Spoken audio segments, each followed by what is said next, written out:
When divorce is imminent and you diminish your spouse in the separation, caution, parental alienation can occur and it is real. It has great power, it demonstrates greed, it shows a loss of integrity and responsibility as a child's parent by passing along detrimental negative education to your children. So many bad things can come of your family when members are willing to sacrifice their children's mental health to win over a child, the fodder in family court battles. I have with me an expert on parental alienation, Linda Gottlieb.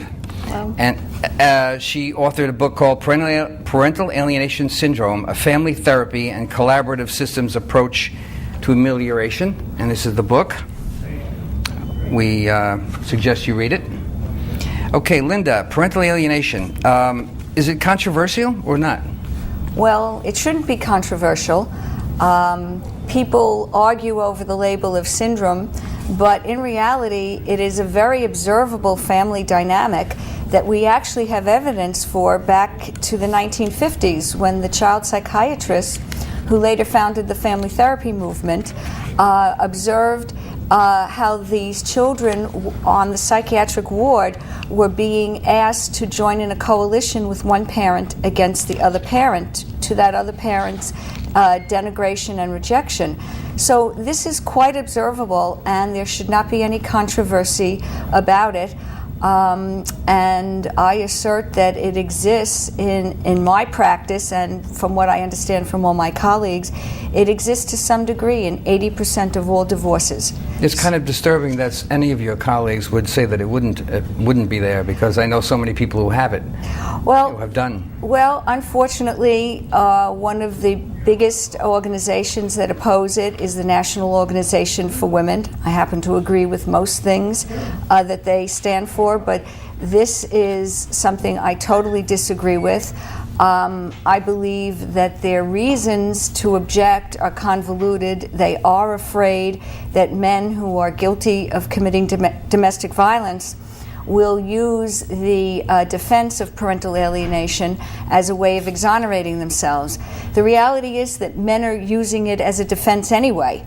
And so without a definition, women cannot claim that the defense is not appropriate in that case. We need that diagnosis.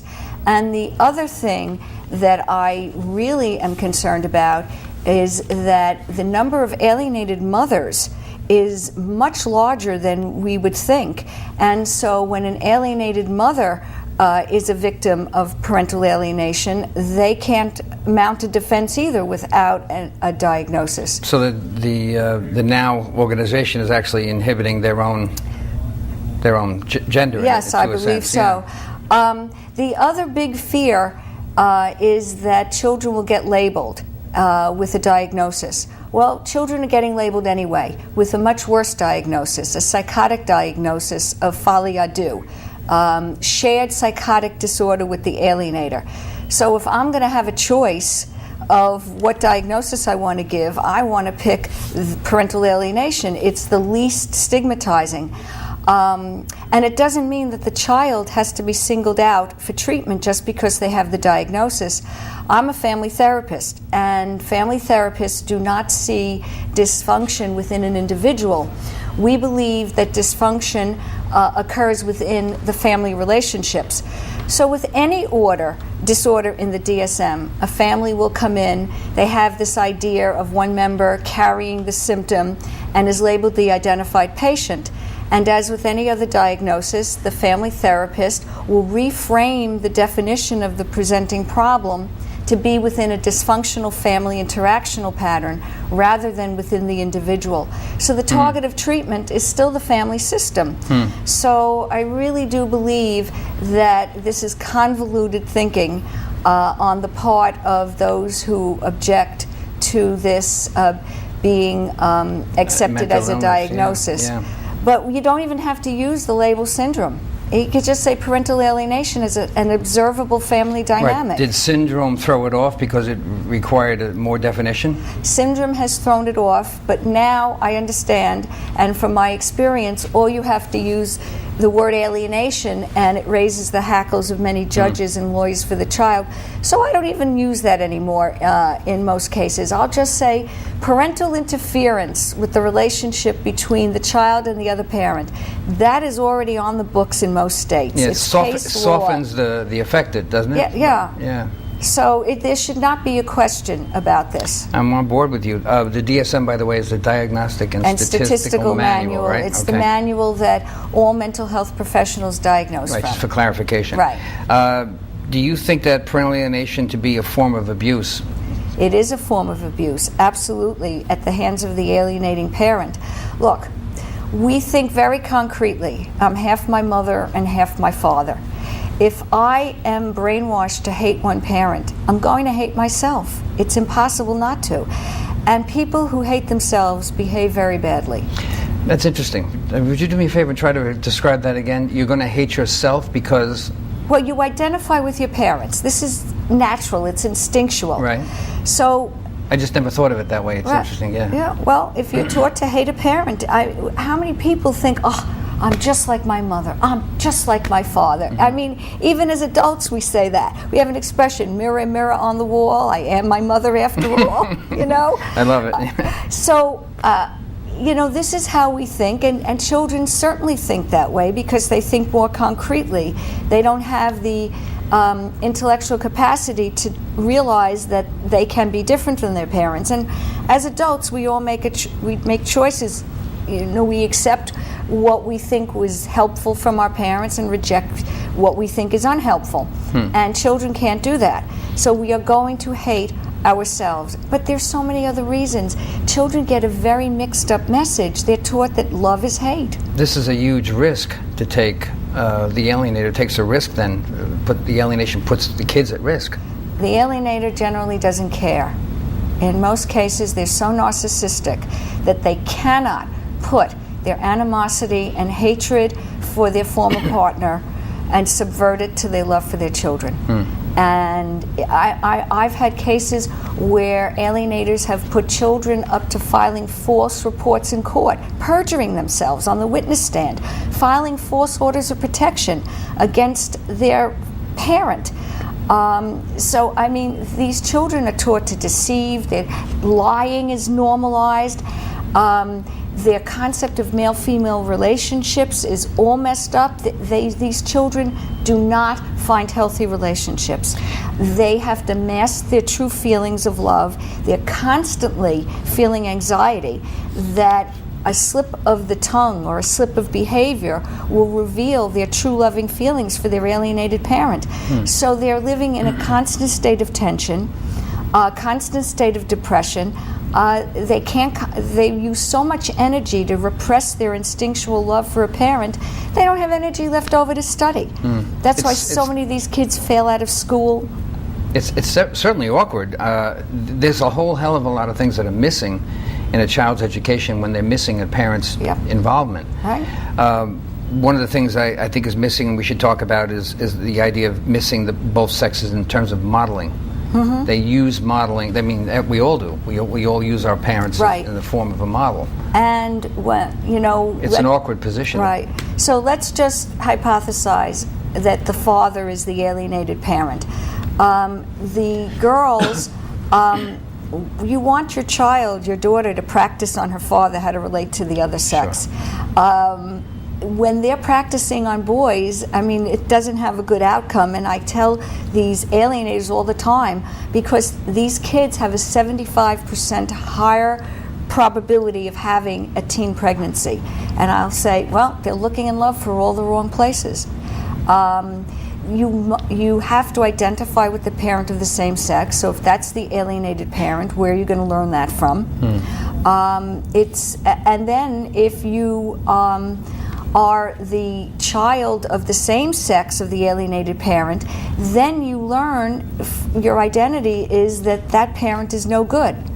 How is that helpful? There isn't How is anything good out of either side of that. There is nothing good about It's it. a double whammy for the kids. Absolutely. What concerned me is about this, there's a break in the biological continuum as you go along in life, and that is also an extended family issue. It's also a group of cousins, and it affects everything all through the extended family. These grandparents, formerly loved grandparents, giving grandparents, are suddenly out. I had a case where a 12-year-old sat in the car in front of her grandparents' house for 4 hours rather than go in and to her grandmother's 65th birthday party. All her aunts, her uncles, her cousins, they all came out. It caused such a scene that cars were stopping. They were wondering if this child was being abused. Actually, she was abusing all her family. It's terrible.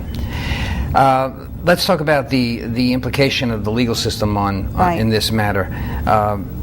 They influence the cases, and that certainly does create or assist in the creation of an alienation in the parenting. Well, I've said in my book that the alienating parent could not be so powerful as to achieve alienation were it not for co-opting the professionals who intervene in child custody. That's nicely said. It starts with the mental health therapist who treats the child as if they were born of the Immaculate Conception. They never reach out to talk to the other parent who didn't come in with the child. So now the alienating parent makes up all kinds of horrible stories about the other parent abused the child, and the child is brainwashed. They validate it, and the therapist, oh, you poor thing. I mean, we have a rescue fantasy to begin with when we go into this profession if we don't learn to control for it in our professional education.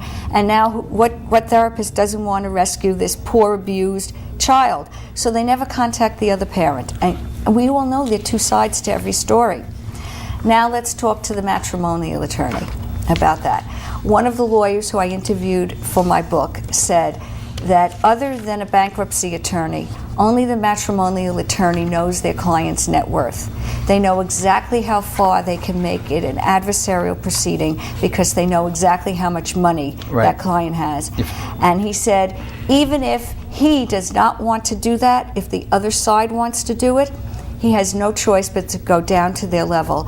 That's why I said that it should be mandated that child custody be adjudicated in a collaborative model, not an adversarial model. Or in mediation, certainly not. Right, mediation is very similar. And I really think the American Bar Association and all the supervising agencies of the mental health profession must send a clear message that alienation is child abuse. You cannot engage in it. You must encourage collaboration. That's in the best interest of the child. An adversarial system is not. They want to argue over money and assets in an adversarial system, fine.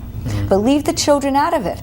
Let's not make them the War of the Roses. Do you remember that movie? Yes, I remember. It was very funny. The house movie, was symbolic of the child. Sure. Of course, you couldn't tear a child apart, so they tore the house apart. But that's what happens to these kids. They literally are torn apart. Do you see any differences in the ages of the children of divorce that are alienated? Do you see, for instance, that maybe younger children can pass this up and not suffer the same consequences, or older or middle-aged or teenagers? Well, obviously the earlier you get it, the better. Adolescents are the most difficult. I mean, try telling an adolescent anything. So now try to disabuse them of the abuse they've suffered. It's very difficult. Younger children have a better chance, but I've seen cases where the divorce started, the child is 7, now the child is 14. And the judicial system just adjourns and it doesn't let them go, does it? It's outrageous. What could have been solved at the age of 7 in a collaborative model is now destroyed in the adversarial system at the age of 14. Yeah. Let's talk a little bit about the alienating parent and the target parent, maybe so you can help define for those people who don't know enough about it what that is. The alienating parent and the target parent. Right. Okay, the alienating parent is the parent who attempts to co-opt the child to join in the coalition with them. This is what the child psychiatrist labeled as the pathological or perverse triangle. So that's another name you can have. I don't have that one in front of me. That's a good one. I love it. It goes back 50 years. And we all, even in intact families, we see this. The two parents have a disagreement with each other, and one parent turns to Johnny and says, "Hey, Johnny, didn't I tell your father this last week?" That is a form of triangulating the child. Now, of course, in intact families, it's not going to go very far unless the parents, it will increase with the hostility between the parents. And this is the major issue that comes into a family therapy office. Now, parents don't come in and say, well, my problem is that there is a dysfunctional cross-generational alliance between my husband and my son. So they don't realize they're doing it. But when they come in and they want to stay together, they want it fixed. So the family therapist will observe their enactment, which they'll have them all communicate, and they will see how either one parent hires the child to side with them, or the child is so used to it they'll volunteer themselves without pay, I might add, and no benefits. So you will see that, and this is the pattern that often begins in intact families, and you see the burgeoning of the alienation when this couple, if they separate, eventually happens. And that's why I say there's no dispute for this. There were even two very cute commercials, I won't mention which store, that plays off of triangulation.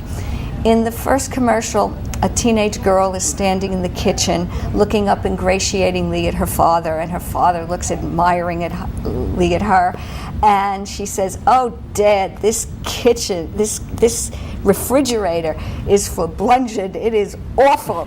And the father says, "You think?" Oh, that sounds... And the girl leaves the room, passes her mother on the sofa, and collects a $20 bill for having advocated with the father. I remember that now, yeah.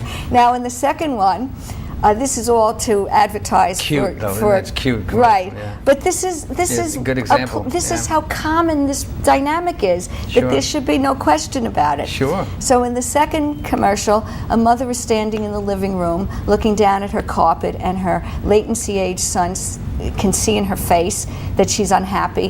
"What's wrong, Mom?" And mother says, "I want to get new floors, but your father won't let me." And the boy runs to the steps, calls up and says, "Hey, Dad, Mom wants new floors." In the next scene, the mother is looking admiringly at her floors. She's standing alone, and she hears a voice call from upstairs, and the little boy says, "Hey, Mom, Dad wants a new motorcycle." And she looks up and says, "What have I wrought?" But this is triangulation. Sure. Who could deny how common it is? It's very common, yeah. It's when it becomes rigid and inflexible, the child aligns solely with one parent, the alienator, and it escalates to really humiliating, deprecating, and rejecting the other parent. That's what parental alienation is. But it is a continuum. Yeah, there's certainly things that, in one particular instance, I saw somebody do this. "Oh, your father's on the phone." Turned the head away in disgust that the Right. father was on the phone, and handed the phone to the Yep. child, not even acknowledging to the child that there's something of value on the other Right, side exactly. of the information. Well, that's a form of That's a subtle- deprecation. That Subtle, but that goes on all the time. it goes on all the time. Yes, and that's why families come in for therapy when this is happening, when they want to save the marriage. But when they don't want to save the marriage, the seeds were planted Yeah. before the divorce, Right, and that's exactly the best words to use. The Yep. seeds were planted. and now it germinates. What about, I guess you would be in favor of joint custody, based on all the Absolutely. way this sounds. I'm hearing it would sound like you would I think that... support joint custody. It is based on two fit parents. Obviously, you don't want a pedophile to be part of, have the joint custody. So when you're barring... Based on unfitness, I mean, Yeah, absence right. of unfitness. Absolutely. And I think we have to stop giving parents a choice. The reason it becomes adversarial is because we give them a choice about whether or not they can have sole custody. If they were told, you can't have sole custody, it's joint custody, and you have to prove the other parent's unfit to get sole custody, it's convoluted. We have it just the opposite. You have to prove that joint custody is in the best interest of the child. That makes no sense. Of course. Great way to describe it. Is that in your book by any chance? That's all in my book, Oh, that's yes. excellent. You have to look at this book. Does this play into what you were just saying? The system only treats one parent as if only one parent is suspect. Is that the relationship to that language I just gave you is something you said? The system only treats one parent as if only one parent is a suspect. The other parent is fine. Well, that's how the system avoids. Treats this family as if only one parent is fit. Right. It should be that we assume both parents are fit. We assume joint custody is, and with physical custody approaching 50-50 whenever feasibly possible. Fathers in equal percentages may engage in parental alienation. There's not enough opportunity for them to be in that place where 80% of custodial parents' awards are from family courts go to moms. Well, I don't know if it's 80%. I think 80% of alienation to some degree occurs in all cases of divorce. I don't know that we have good statistics on that.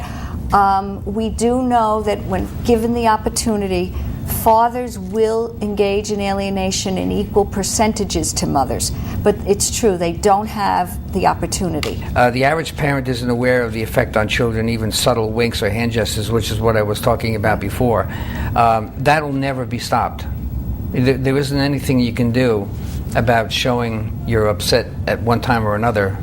Well, it's a matter of how much you can control it. It's not unconscious when a therapist points it out. So when I observe that those nonverbal communications in my session, I pointed out it's no longer unconscious. People now have to make the appropriate changes to keep their kids out of the middle so they don't become the rope in the tug of war, like on the picture of the cover of my book. Okay, let's take another have a look at that. Let's do that. The rope and the tug of war. Right. Worth taking another look at. Mediators in general, because I'm a divorce mediator, what I do is I put a picture. This is probably a good idea for maybe yourself. I put a picture of the children at the table. So that nice idea. They have to look. If it's a parent situation where you have the opportunity to talk to both, in my case it's almost always like that. Right. So they have a chance to look at the kids and reflect before they even look at me. They have to look at the kids. Right. Well, I understand that in California, if you want a divorce, there is a certain amount of therapy that the parents have to go through and the children. And they ask the children to draw pictures of their family, and then they present these horrific pictures to the parents in their sessions. Sometimes it's effective, other times it's not. So. One of the most devastating kinds of abuse children can go through is they don't have a chance to form healthy bonds with one another afterward. So post the experience of having this alienation, they seem to have trouble going forward in other relationships, not only in the ones that you described about maybe they're having sex too early, having in their relationships, but also in healthy bonds because they lost that connection in the one That's growing right. In up. fact, my colleague Amy Baker did a research study called Breaking the Binds of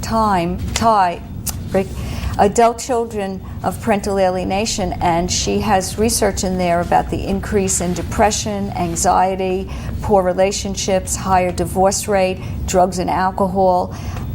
So we do have research on this. It's not just anecdotal evidence. Right. Yeah, there's plenty of that to go around. The crawler we're going to use on the program, you're going to see it when you watch the program, is our adversarial approach to child custody in courts is not in the child's best interest and is detrimental to their mental health, which is what you the subject you approached before. A parent who has custody is obligated by law to avoid any disruption in the children's relationship with the other parent. We do have case law in New York State, Young v. Young, which says that to not encourage the relationship with the other parent is grounds for transfer of custody, and I've rarely seen it enforced. It's very sad. That's Young v. Young? Young v. Young, correct. Yeah, that is sad. I interviewed the lawyer for the alienated father in that case, Paul Levitt, and this was back in the late 80s when really nobody heard of Gardner. In fact, Gardner had not published until 1985. Dr. Richard Gardner, right? Yeah. Yes, who's credited with labeling the syndrome, but I insist, not the first who observed it. I'm sure. I'm sure of that. And it's sad that it was observed on the psychiatric wards because that's how serious it can be. The child has a double bind. They cannot have both parents. Either they accept the co-option of the one parent and have to reject the other, or if they refuse the co-option, the attempting parent will reject them. That's what makes it so crazy-making. Double binds are crazy-making because you can't have a good option. You spelled this out wonderfully. I thank you very much for participating in this program. My pleasure. Parental alienation is something I'm very familiar with. I've talked to a lot of people about it, but I haven't had a chance to read your book because I just discovered you had the book, and thank you very much Get for it offering from that. Amazon or C.C. I'm Thomas. absolutely going to do that. You've been watching FIT TV, the program that brings you behind the scenes of our divorce culture. At FIT, you know we cannot get this information on your own, so we'll bring it to your TV, of course, every single week, and we'll bring you wonderful programs like this one that are new. Thank you for watching FIT TV, and we'll see you again next week.